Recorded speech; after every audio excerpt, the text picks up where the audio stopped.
Hello guys. तो स्वागत है आपका अपने YouTube channel DMR educational GS अड्डा पर। तो फ्रेंड्स, जैसा कि आप लोगों ने देखा होगा कि ये जो छोटी छोटी वीडियो करके कई सारी वीडियो हो चुकी हैं, लेकिन चैप्टर अभी तक कंप्लीट नहीं हो पाया हार्ड। तो मैं सोच रहा हूँ आज ना किलकिला के आया हूँ, बिल्कुल कैसे करके आया हूँ, किलकिला के आया हूँ बिल्कुल। सोच रहा हूँ आज ना इसका खात्मा ही कर दूँगा इस चैप्टर का। इस चैप्टर में वैसे ज़्यादा कुछ नहीं रहा, लेकिन जो भी रह गया है ना, छोड़ने वाला इसमें से भी ना हूँ। अगर 10 मिनट की वीडियो बनी तो फिर से रह जाएगा इसमें से कुछ। अगर वीडियो थोड़ी लेंथी हो जाए, वो लंबी हो जाए, तो प्लीज़ माफ़ करिए, लेकिन इस चैप्टर को आज यहीं पर फिनिश करना है। तो थोड़ी सी लंबी हो सकती है, लेकिन ज़्यादा लंबी नहीं होगी। तो देख लेते हैं। फ़िलहाल एक ये चीज़ देख लेते हैं कि इस चैप्टर में रह क्या क्या मतलब गया है। तो इसमें रह जो गया है वो जैसे कि हार्ट की मांसपेशियां हैं, वो चीज़ रहेगी पढ़ाने के लिए। और क्या रह गया, पेरिकार्डियम, ये भी रह गया। और पेरिकार्डियम से ही रिलेटेड है पेरिकार्डिटिस, मतलब एक डिजीज़ है, वो भी रह गई है। 3 चीज़ें हो गई। चौथी चीज़ क्या है, फ्यूमेटिक हार्ट डिजीज़ है। और ये 4 हो गई। और 5वीं क्या है, 5वीं जो है वो है ब्लू बेबी।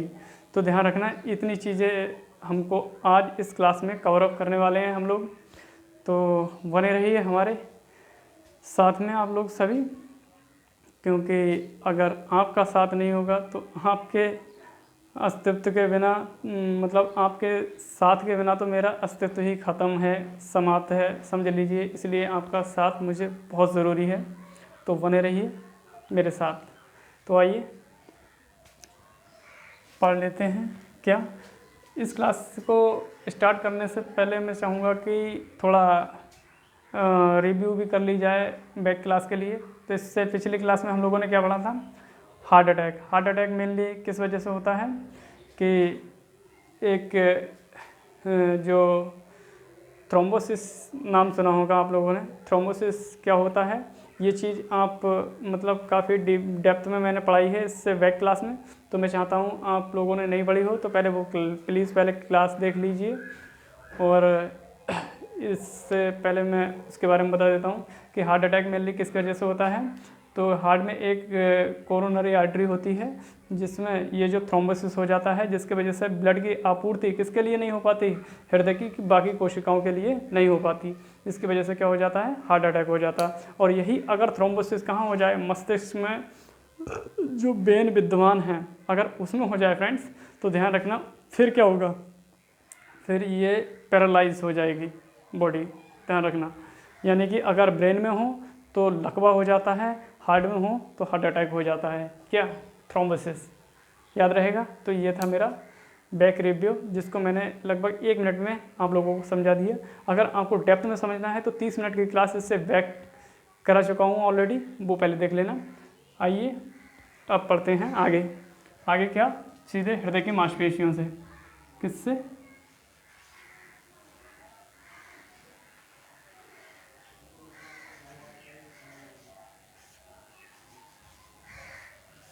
हृदय की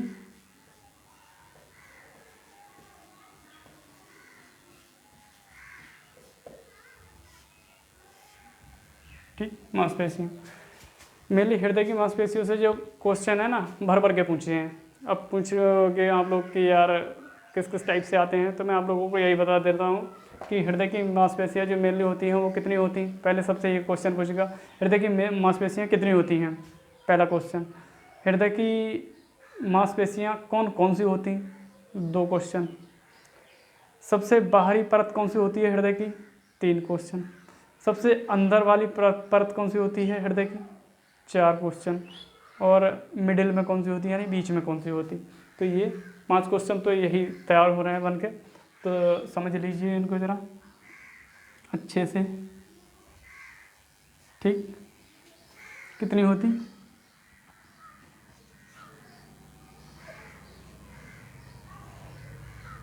ठीक, ये होती हैं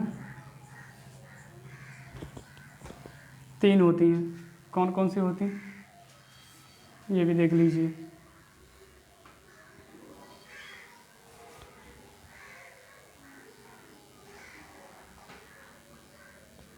देख लीजिए ज़रा अच्छे से। एक तो होती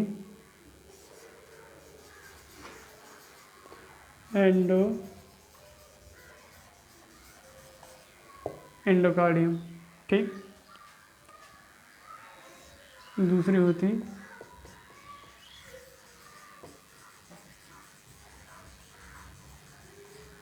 मायोकार्डियम, ठीक। और जो तीसरी होती है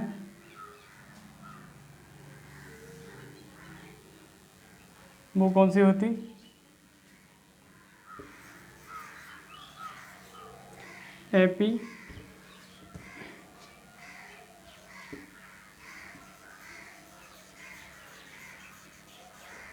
एपिकार्डियम, राइट। ये तीन मेनली हृदय की मांसपेशियाँ होती हैं, मतलब सीधे सीधे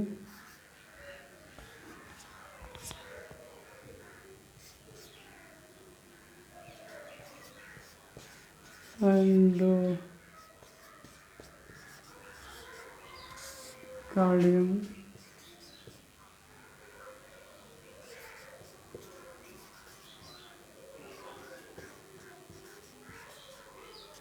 मायोकार्डियम एंड एपिकार्डियम, ठीक।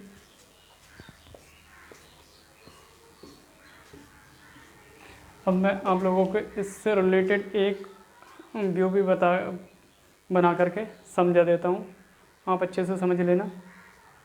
मैंने एक जैसे कि एक रफली चित्र बना देता हूँ किसका, हार्ट का।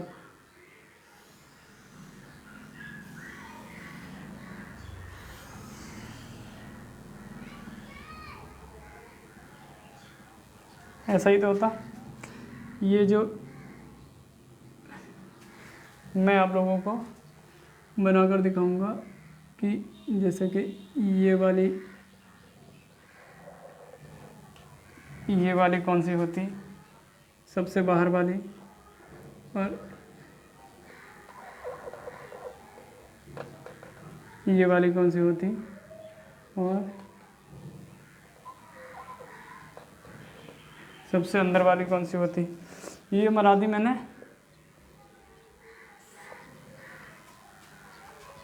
हृदय की 3 लेयर बना दी, ठीक है। अब आप लोग अच्छे से समझ लेना इनको कि हृदय के 3 लेयर जो हैं, जैसे कि अंदर वाली है, सबसे अंदर वाली तो ये होती है एंडोकार्डियम, बीच वाली होती है दैट इज मायोकार्डियम,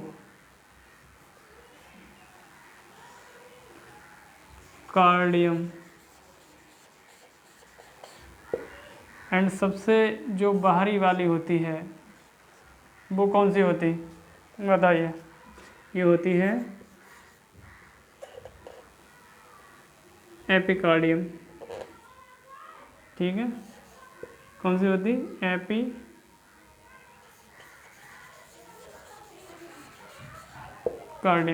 राइट।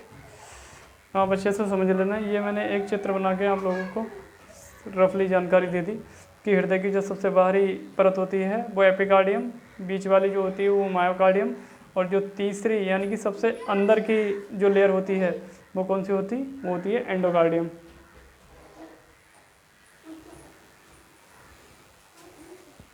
ठीक।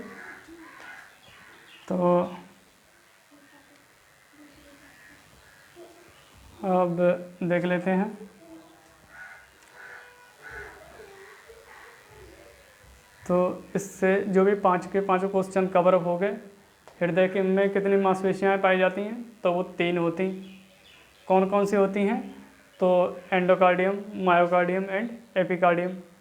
और जो सबसे बाहरी परत होती है वो एपिकार्डियम की होती, बीच में कौन सी, मायोकार्डियम होती, एंड सबसे अंदर की जो परत होती है वो कौन सी होती, एंडोकार्डियम। ध्यान रखना, एंडोकार्डियम और एपिकार्डियम की बाहर की कौन सी होती है और अंदर की कौन सी होती है, ये बहुत ज़्यादा मायने रखती है। अधिकतर एग्जामिनर इन्हीं चीज़ों को पूछता है। तो ये जो चीज़ें हैं ये मिस ना हो दोस्तों, मिस ना हो फ्रेंड्स। वरना आपको प्रॉब्लम हो सकती है। तो यहाँ पर ये हो गया, मैं इसको हटता हूँ। आप लोग स्क्रीनशॉट लेना चाहो तो स्क्रीनशॉट ले लीजिए। ले लिए फ्रेंड्स। तो इसमें और आगे बढ़ते हैं कि एक चीज़ आपने वो भी पढ़ा होगा नाम, जैसे कि एंडोकार्डियम, मायोकार्डियम एंड एपिकार्डियम। आप कहोगे पेरिकार्डियम भी तो होता है, तो जी हाँ होता है, लेकिन वो इसकी ध्यान रखना परत नहीं होती। क्या? पेरिकार्डियम इसकी परत नहीं होती। अच्छे से समझ लेना फ्रेंड्स, क्योंकि प्रॉब्लम हो सकती है अगर अच्छे से नहीं समझा तब। क्योंकि आप लोग एपिकार्डियम, मायोकार्डियम एंड एंडोकार्डियम इन्हीं की श्रेणी में ला करके रख देते हो किसको? पेरिकार्डियम के लिए। तो पेरिकार्डियम जो होता है जनरली तौर पर वो क्या होती है? इसकी झिल्ली होती है। किसकी? हृदय की। जो इसके पेरिकार्डियम के बारे में भी अच्छे से समझ लीजिए। ये तो हो गए किसके? ठीक।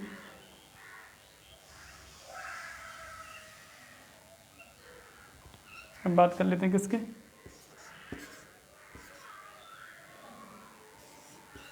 पेरिकार्डियम।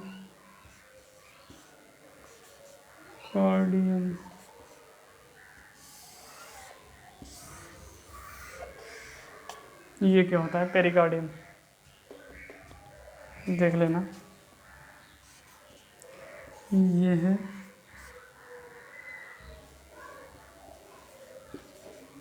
हृदय के चारों ओर एक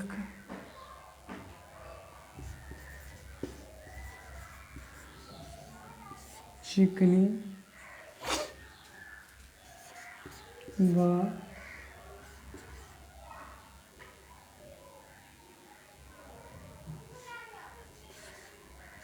पतली क्या होती है? झिल्ली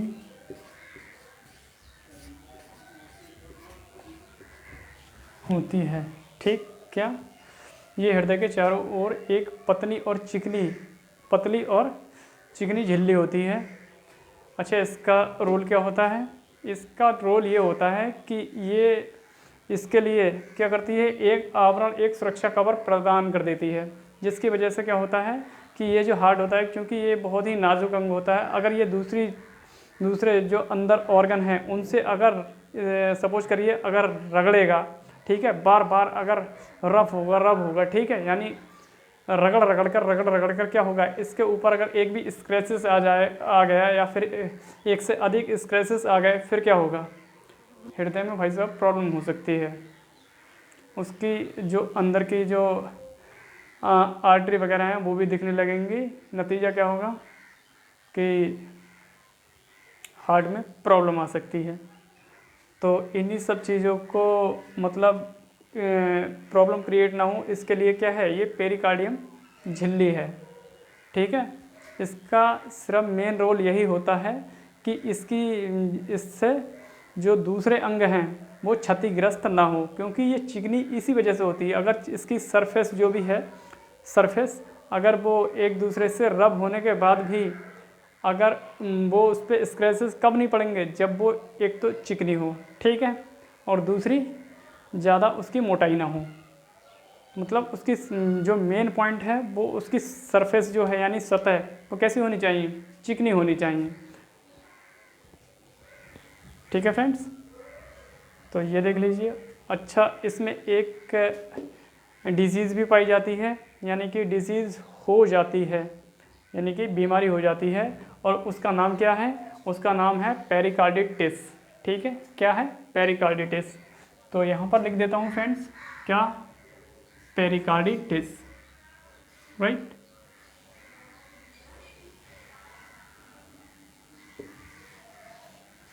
पेरिकार्डिटिस।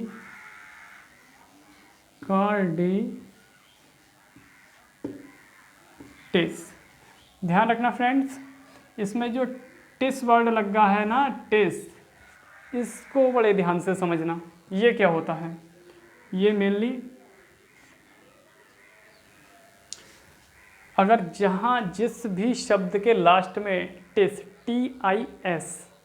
TIS, ठीक है, TIS यानी पेरिकार्डिटिस, पेरिकार्डी, कार्डी से तो शब्द बन गया, किससे संबंधित है ये? हृदय से। और टिस का क्योंकि पेरी है तो इससे इसका सीधा सीधा मतलब क्या हो गया?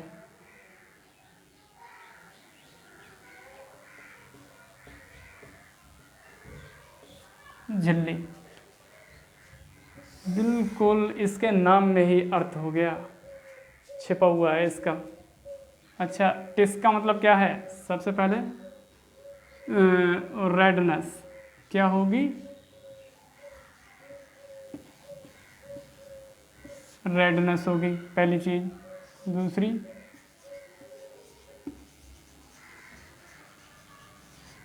स्वेलिंग होगी, ठीक। और तीसरा जो मेजर रीज़न है, एंड दैट इज पेन। क्या होगा? पेन, ठीक। इससे समझ लेना फ्रेंड्स बड़े अच्छे से।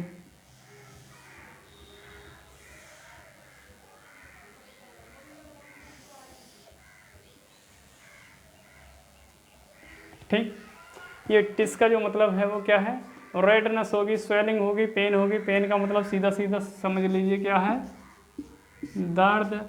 स्वेलिंग यानी कि उभरा हुआ भार। उभरा हुआ भार बोले तो क्या होता है यार? सूजन जैसे बोलते हैं, सूजन। कहते नहीं सूजा हुआ आ गया यार। सूजन क्या होती है? सूजन। और रेडनेस यानी कि लाल। ठीक है फ्रेंड्स, तो ये चीज़ जो है वो टिस वाले शब्द से ये सारी चीज़ें मिलती हैं देखने को, ठीक। तो ये जो पेरिकार्डिटिस है ये भी यहाँ पर ये देख लीजिए कितनी चीज़ें हो गई। हृदय की मांसपेशियाँ हो गई, दूसरा पेरिकार्डिटिस, पेरिकार्डियम हो गया, तीसरा पेरिकार्डिटिस। 3 चीज़ें हो गई। अब क्या रह गया? 2 चीज़ें रह गई पढ़ाने के लिए, और वो क्या है? एक तो फ्यूमेटिक हार्ट डिजीज़ और दूसरा है ब्लू बेबी। तो इनको भी कवर अभी करने वाले हैं। अगर आप लोगों को उतारना है तो उतार लीजिए, अदरवाइज़ स्क्रीनशॉट ले लीजिए, क्योंकि मैं इसे मिटाने वाला हूँ।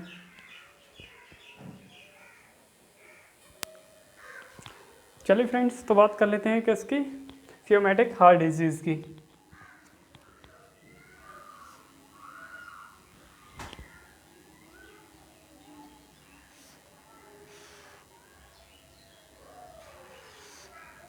क्या हो गया यार?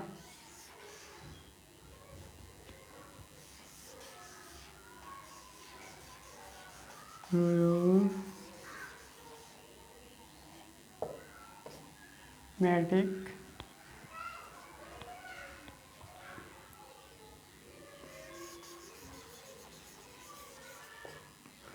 हार्ट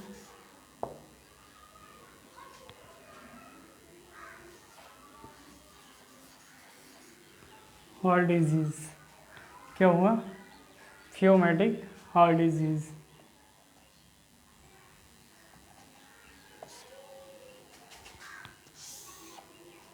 ठीक, क्या होता है ये? अच्छे से समझ लेना, प्रोनाउंसिएशन अच्छे से समझ लेना कि फ्यूमेटिक हार्ट डिजीज़ हिंदी में इसको कैसे लिखेंगे?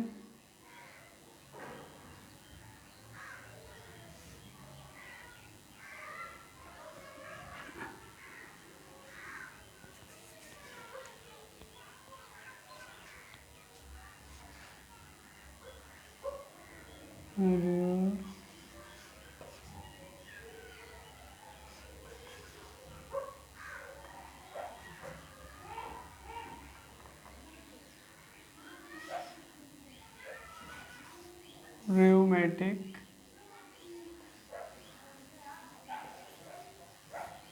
हृदय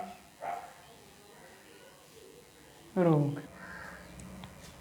स्ट्रेप्टोकोकल नामक जीवाणु के कारण होती है कौन सी? रूमेटिक डिजीज़ बीमारी। अच्छा, क्या होता है कि बचपन में कुछ बच्चों को ये जो जीवाणु है, कौन सा स्ट्रेप्टोकोकल जीवाणु है, वो प्रभावित करता है, जिसके प्रभाववश क्या होता है कि बच्चों में बोन पेन और फीवर जैसी समस्याएं देखने को मिलती हैं। और इसका जो असर होता है वो कान के पर्दे पर होता है। और कभी कभी क्या होता है कि ये जीवाणु हृदय के कपाटों को भी प्रभावित करता है, जिसके कारण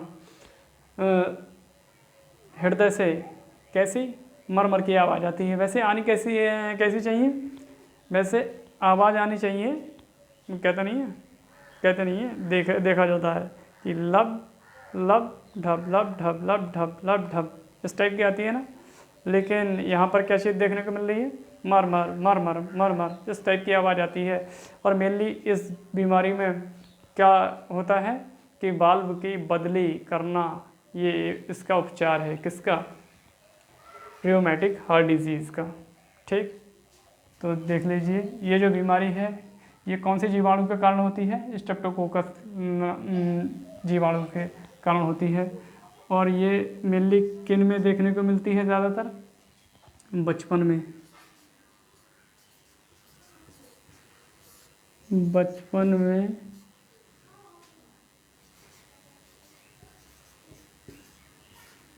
बच्चों के कान के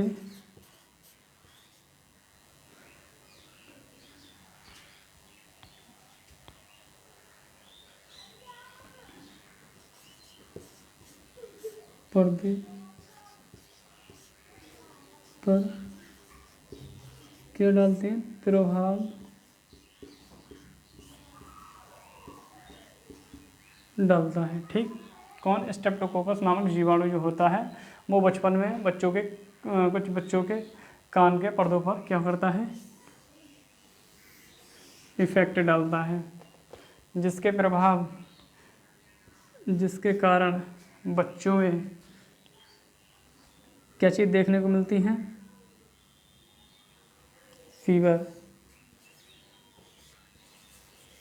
फीवर यानी कि बुखार और बोन पेन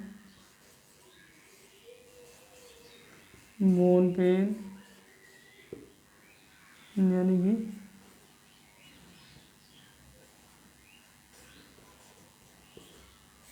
हड्डियों में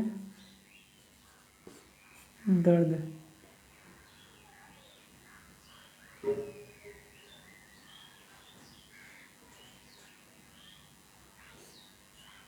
ठीक, ये चीज़ देखने को मिलती है। जब कभी कभी इसका प्रभाव कुछ ज़्यादा हो जाता है तो ये किस पर प्रभाव डालती हैं? जब इसका प्रभाव अधिक हो जाता है तब ये क्या करता है कि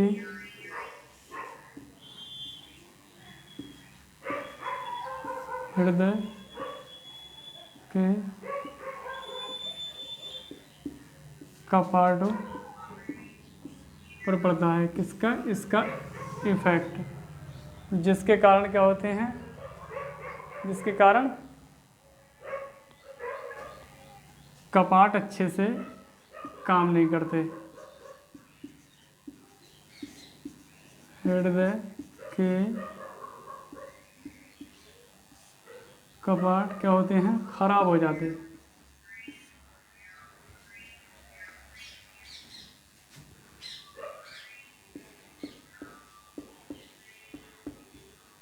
प्रभाव डालता है, जिसके कारण क्या होता है कि हृदय के कपाट क्या हो जाते हैं? खराब हो जाते हैं। ठीक, अब ऐसे में क्या होता है कि हृदय से किसकी आवाज़ आती है?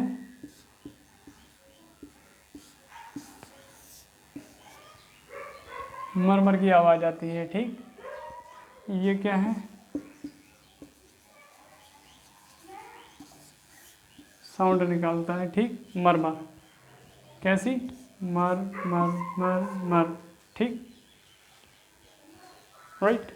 यहाँ तक समझ में आ गया। अच्छा, इसका उपचार क्या होता है? इसका उपचार की बात करें, किसकी? उपचार की, तो होता है हृदय में वाल्व की बदली। राइट, क्या होता है? हृदय में वाल्व की बदली। ठीक, समझ में आ गई ये चीज़? हृदय में वाल्व की बदली करना होता है इसका उपचार। तो मेनली इसमें जो इस बीमारी के लिए उपचार में ध्यान रखना, मेनली 2 मेडिसिन यूज़ की जाती हैं जनरली तौर पर। एक तो है एस्पिरिन और दूसरा कौन सी है? स्ट्रेप्टोमाइसिन। ठीक है, कौन सी? स्ट्रेप्टोमाइसिन और एस्पिरिन। तो ये हो गया यहाँ पर फ्यूमेटिक हार्ट डिजीज़ कंप्लीट। अब क्या रह गया? अब रह गया मेनली एक चीज़, और वो है ब्लू बेबी। तो उसके लिए भी कर लेते हैं। तो चलिए फ्रेंड्स, इसके बारे में बात कर लेते हैं। किसके? ब्लू बेबी के बारे में। यहाँ इतने बीच में आ जाएगा ये, तो बात कर लेते हैं ब्लू बेबी के बारे में कि फ्रेंड्स ये जो ब्लू बेबी होता है, क्या होता है ये? जैसा कि नाम से ही समझ में आ रहा है कि ब्लू बेबी यानी कि बच्चा कैसा नीला दिखाई देता होगा, इसमें लाजमी है। अब कैसे दिखाई देगा ये समझ लीजिए, बड़े अच्छे से समझ लेना।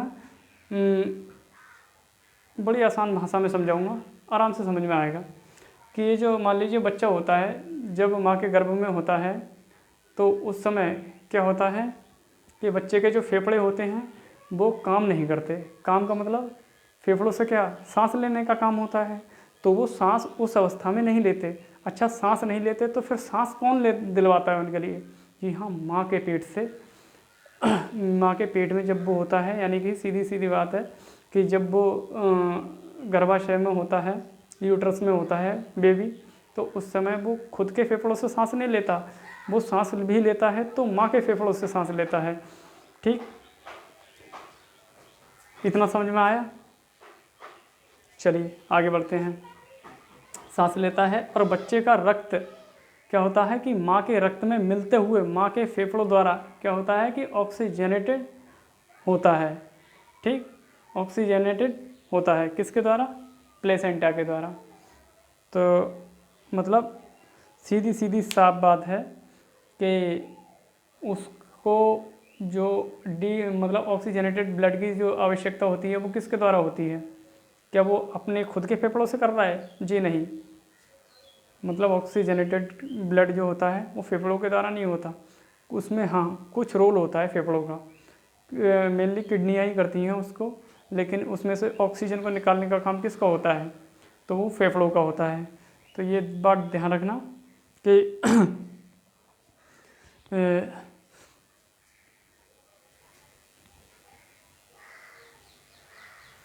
कि बच्चे का जो रक्त होता है वो माँ के रक्त में मिलते हुए माँ के फेफड़ों द्वारा क्या होता है? शुद्ध होता है। क्या होता है? शुद्ध होता है।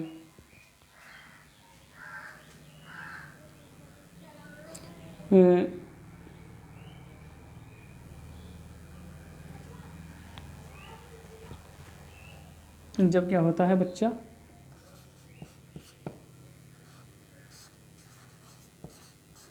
माँ के गर्भ में होता है, तब क्या होता है? जब माँ के गर्भ में होता है तब बच्चा मतलब अपने फेफड़ों से सांस नहीं लेता है, खुद के फेफड़ों से अपने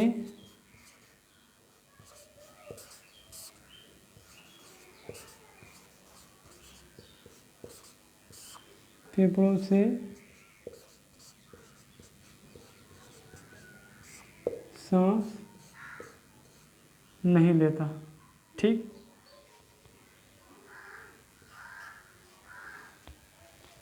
वो सांस किससे लेता है? सांस किससे लेता है फिर?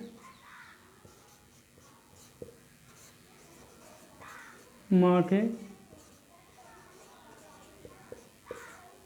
फेफड़ों से, ठीक है, ये बात ध्यान रखना। अब क्या होता है, ये काम किसके द्वारा होता है, कौन सा, ये जो फेफड़ों,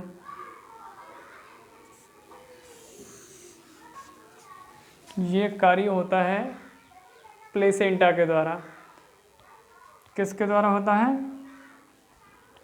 प्लेसेंटा के, प्लेसेंटा, प्लेसेंटा बोले तो हिंदी में गर्भनाल, जो जुड़ी हुई होती है बच्चे की नाभि से, ठीक, जिससे काट देते हैं डॉक्टर वगैरह, उसके लिए। जी हाँ, बच्चों को जो न्यूट्रिशन देने का काम होता है वो उसी प्लेसेंटा के द्वारा किया जाता है, ठीक है। ये बात अच्छे से समझ लेना कि जो बच्चे को न्यूट्रिशन देने का काम कौन करता है, वो प्लेसेंटा ही करता है। और ये जो प्लेसेंटा होता है ये किससे जुड़ा होता है, ये जुड़ा होता है सेप्टम वाले भाग से। किससे, सेप्टम वाले भाग से, सेप्टम, किससे, सेप्टम वाले भाग से, सेप्टम वाले भाग से जुड़ी होती है कौन, प्लेसेंटा। जब क्या होता है कि बच्चे का मतलब जब जन्म होता है, अब यहाँ से समझ लेना अच्छे से, जब बच्चे का जन्म होता है तो उस अवस्था में क्या होता है कि ये प्लेसेंटा तो डॉक्टर क्या करते हैं, काट देते हैं, लेकिन ये जो प्लेसेंटा जुड़ी होती है सेप्टम वाले भाग से, तो वो सेप्टम वाला भाग क्या होता है, कभी कभार वो भर नहीं पाता, जिसके कारण क्या होता है, अब कहोगे आपकी यार ये सेप्टम क्या होता है, तो ध्यान रखना, ये अच्छे से समझ लेना। यहाँ पर मैं एक वो बना दे रहा हूँ रफली चित्र कि ये जो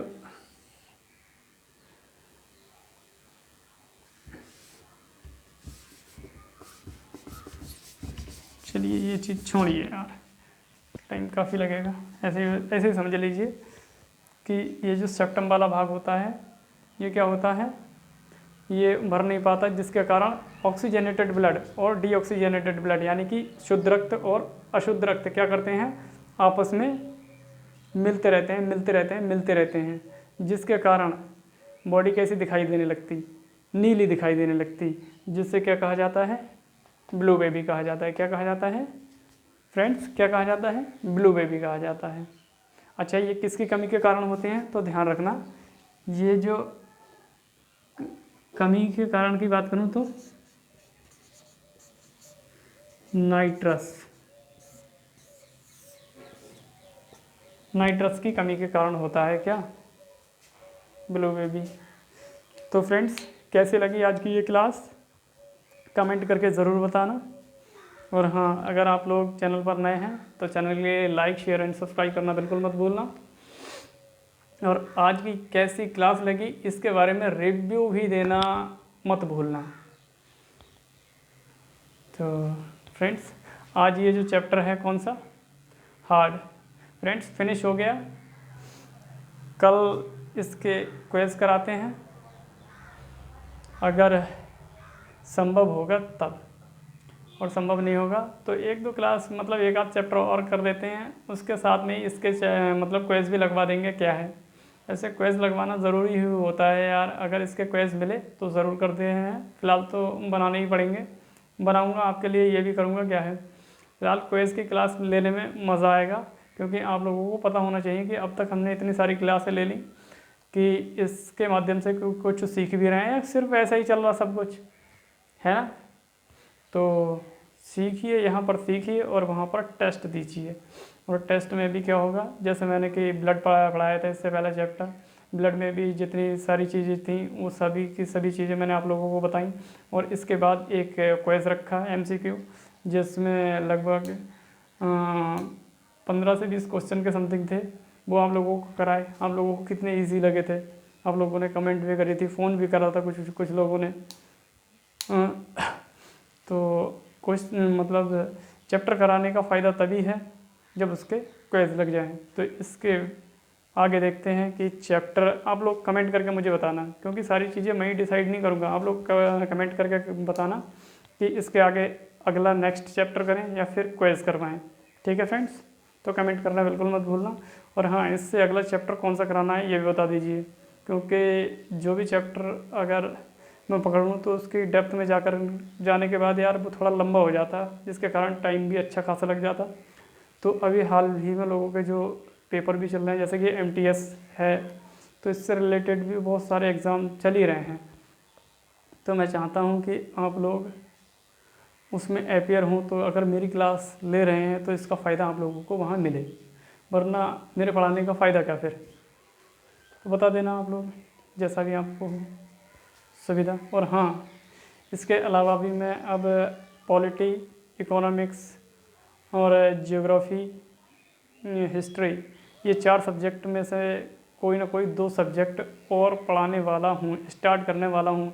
इसी में एक प्लेलिस्ट मिल जाएगी आप लोगों को, और ये चीज़ कमेंट करके आप लोगों को बताना है कि मैं स्टार्टिंग किस से करूँ, कि पॉलिटी से करूँ, जियोग्राफी से करूँ या फिर इकोनॉमिक्स से करूँ।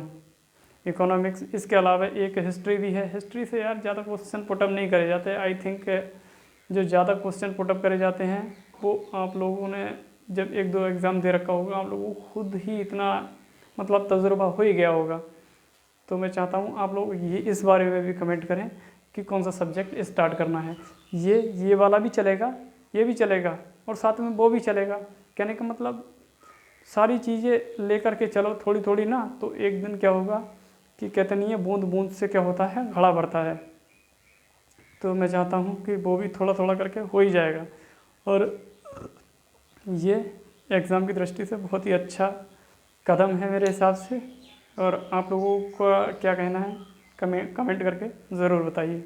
तब तक के लिए नमस्कार जी, धन्यवाद।